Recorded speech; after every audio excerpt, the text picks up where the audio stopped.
masyadong tumubo yung okra. Gawa na nung kami ay tatanim, ulan, kaya hindi siya masyadong tumubo. Siguro nalulusaw yung aming tinatanim okra. So hindi siya kumbaga naguhulip lang kayo pero hindi tumubo. Siguro nga ulan na. Naguhulip kami kasi ngayon pag ulan ng gabi isira yung ito.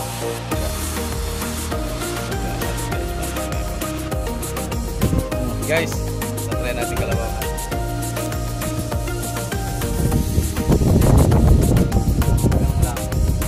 Okay, malakalang lang.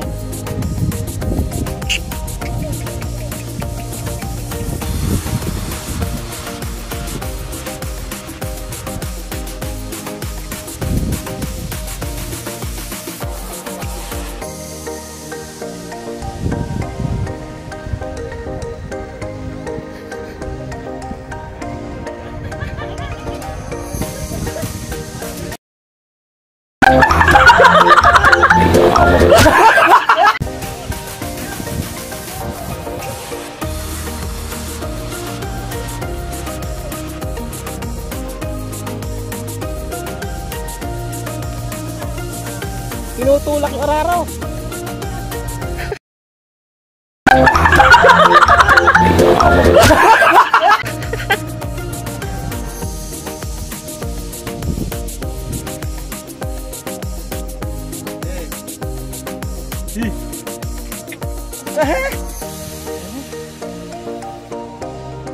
Okra. Yan okra namin. Ngayon pag ginagawa kasi nagdadala kasi ako ng yung pang tabas ng damo, puno. Para pag nagsasablay ng lupa, hindi naman baga hindi damuhin yung puno nila bago isasablay. Dapat tagalan mo si Kuya Ating yung isasablay ng ating okra. Ito yung tinatanim namin dito. Ito kasi yung lugar na to. Yan. Yan. Ito yung unang tinatanim namin yan. Marami kasing hindi tumubo. Gawa ng ganun din. Pag tinanim mo ngayon, pag medyo maambon, marami din talaga hindi tumutubo. Tapos naghuhuli kami dito. Sa lugar na to. Siguro to, ilang tudling ba? Sa anim na tudling to. Siguro na to. Wala talagang tumubo. Ako po yung nagtatanim niyan. Tapos yung iba doon, inuhuli pa namin ngayon. Kasi nung gabi na yon, umaambon, umulan. Siguro nasira yung buto ng okra. Ngayon ang gagawin namin dito ngayon, ito sa lugar na to. Bago namin tamnan, aking unang grass cutterin, tapos isprayan ng pandamo para mamatay yung mga damo bago taniman ulit ng siling panigang, yung mahika.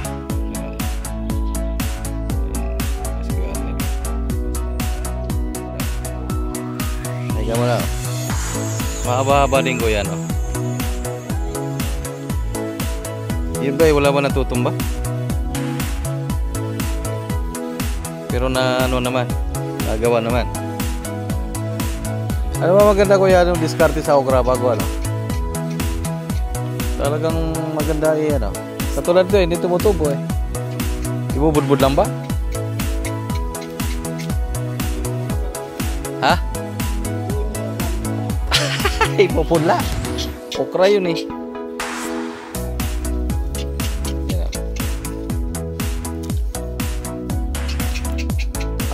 ilang araw ba kuya bago i-supply yan? Ganyan mo na kahaba kasi mahirap i-supply pag yung maliliit kasi masisira. Pag nagsasablay ka ganyan talaga na malalaki na sigurado. Ano masasabi mo? Ano masasabi mo?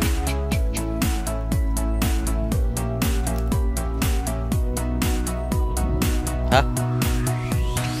Ano nga masasabi mo nga? Ang siya nasablay mo ngayon at marami natutumba. O, yan o.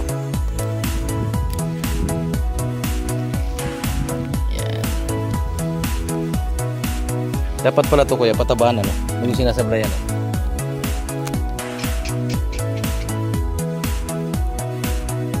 Ha? Yan lang. Ay tayo doon.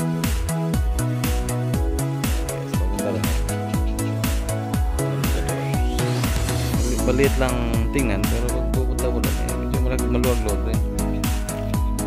Malapit ang umunga.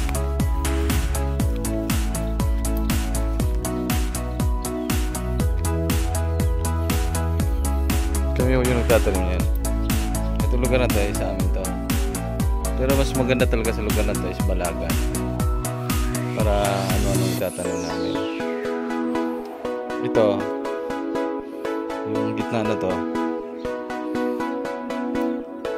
dapat hukayin namin buwas yan para pag umulan na isang gitna lang yung tubig. Ito yung mga manok namin. Tayo sasaki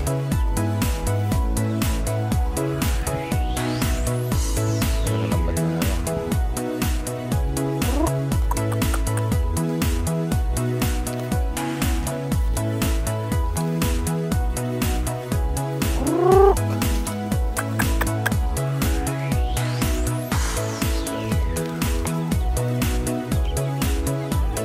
Mag-alaga doon sa bukid basta masilap lang. Yan ay manok na yan ay ano na to, kaber, pero hindi to original na kaber na sigurado ako, milahin na sila.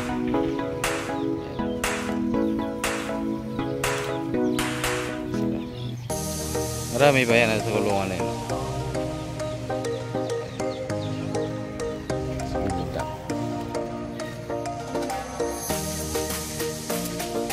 Kape po tayo. Big time na saan?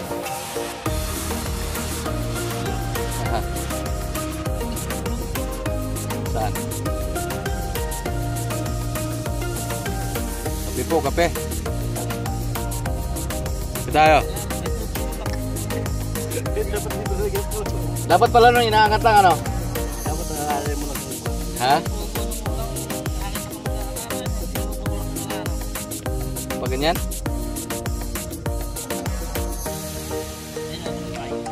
Bukas yun na po tapusin. Ha? Bukas na lang. Oo, bukas mo lang tapusin. Sabihin ko na lang.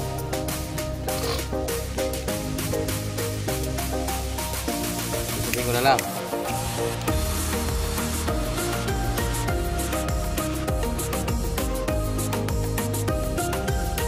Ha?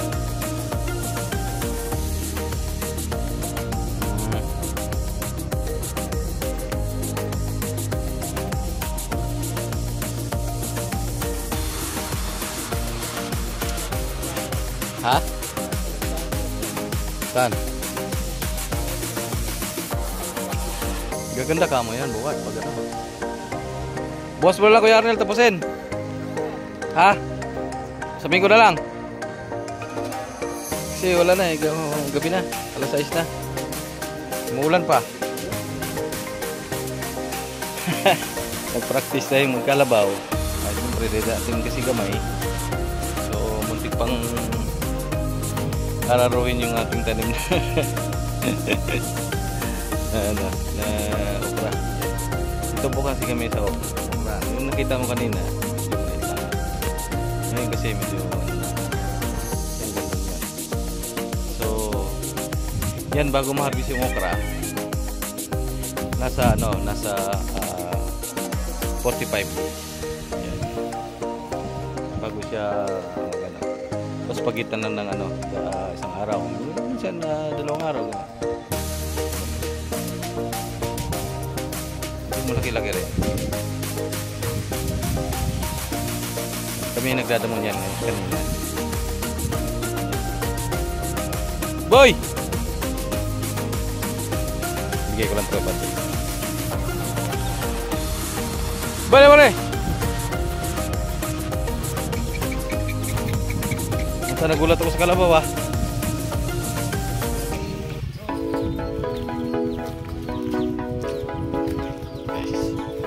Nice bad boy. Ilang kilo boy? Ilang kilo? Ilang kilo? 150? Ito na boy.